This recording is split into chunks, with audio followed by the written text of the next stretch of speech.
how you can save on enterprise agreement. Because from the practical point of view, there are two events you must know about in an enterprise agreement. And they're all annual. Say you sign an enterprise agreement today, which is 1st of February. Each 1st of February, you will have an annual event related to an enterprise agreement. And one type of that event is a true-up. So normal length of an enterprise agreement is 3 years. Each year, there's a true-up in which you buy additional licenses. If your user base, remember I just talked about commitment, you have to license every user. Your user base grows, or your desktop base grows, if it's a desktop-based commitment. What you do each year is you don't have to buy licenses here. You only buy them here at the anniversary. There are 3 true-ups, and if it's a 3-year standard length of an agreement, there are three true-ups. What sometimes is being forgotten is that if you had growth during the 3rd year, you also have the true-up in the very end, if it's not a subscription agreement.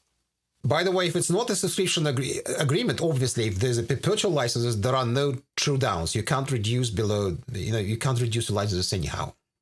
Until, and that's your second compelling event, until you get to the point when you need to decide whether you want to renew your agreement. So that's renewal.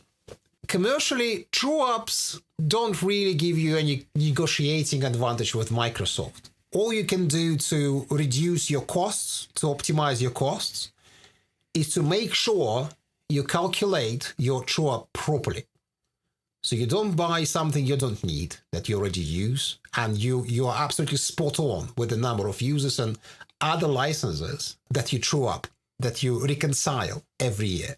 Whilst the renewal is essentially just signing a new agreement from scratch. You sign a new agreement. It's called a renewal, and that's when you negotiate. That is where all the big battle with Microsoft is going on. And I have a friend from Microsoft right now messaging me from Facebook and trying to make me smile. And he knows that. He's been on the other side for, what was that, 10 years or something?